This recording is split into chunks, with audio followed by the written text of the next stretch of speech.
बताएंगे कि सत्ता पक्ष ने क्या तैयारी की है। संकेत, विपक्ष की तैयारी तो दिख रही है, सदन के अंदर भी हंगामा करेंगे ये कह रहे हैं और सदन के बाहर यानी कि परिसर के अंदर पूरी तरह से बैनर, पोस्टर, कलश लेकर बैठे हैं। सत्ता पक्ष ने क्या तैयारी की है, कैसे करेंगे सामना?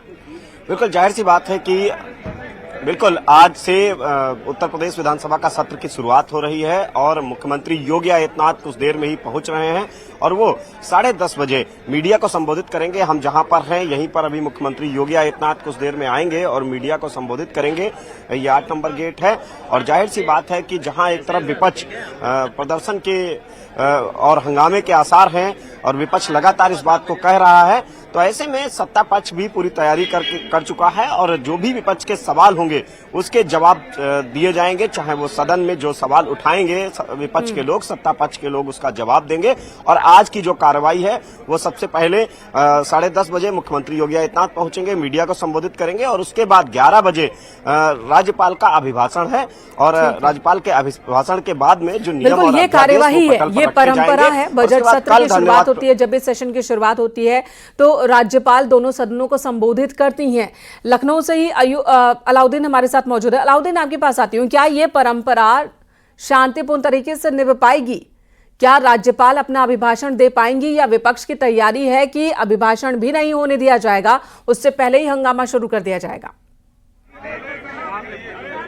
देखिए, जैसे ही 11 बजे अभिभाषण शुरू होगा, ऑब्वियस है जो इनकी तैयारी है वो हंगामा करेंगे। देखिए, आप इस बात को मान के चलें कि राज्यपाल महोदया अपना अभिभाषण पढ़ेंगे क्योंकि बहुत ज्यादा एग्रेसिव, मतलब एक बीच का मध्यम मार्गी ही विपक्ष आज रहने वाला है क्योंकि उसको भी अपनी बात रखनी है। कार्य मंत्रणा की जो बैठक हुई थी उसमें एक बात निकल करके आई थी कि नियम 56 के तहत पहले 2 घंटा चर्चा करा ली जाए महाकुंभ हादसे पर। हालांकि सरकार उस बात को मानेगी नहीं।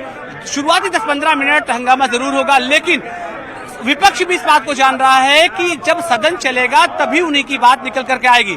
अगर उसमें ज्यादा परेशानी खड़ी की जाएगी, सदन अर्जेंट होगा या कुछ वक्त के लिए अर्जेंट किया जाएगा तो उनकी बात में निकलनी है। तो ये समझ के मान के चलिए कि आज विपक्ष अपनी बात जरूर रखेगा, लेकिन वो मध्यम मार्गी होकर के रखेगा।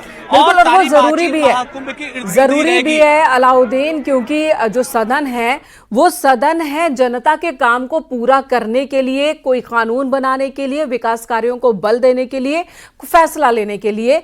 महज अखाड़े की तरह इसका इस्तेमाल नहीं होना चाहिए, समय बर्बाद नहीं होना चाहिए, जनता का पैसा बर्बाद नहीं होना चाहिए। विपक्ष अपनी बातों को रखे, अपने विवादों को भी रखे और अपनी जितनी भी उनको जिन नियम कानून को वो नहीं मानते उन बातों को भी रखे।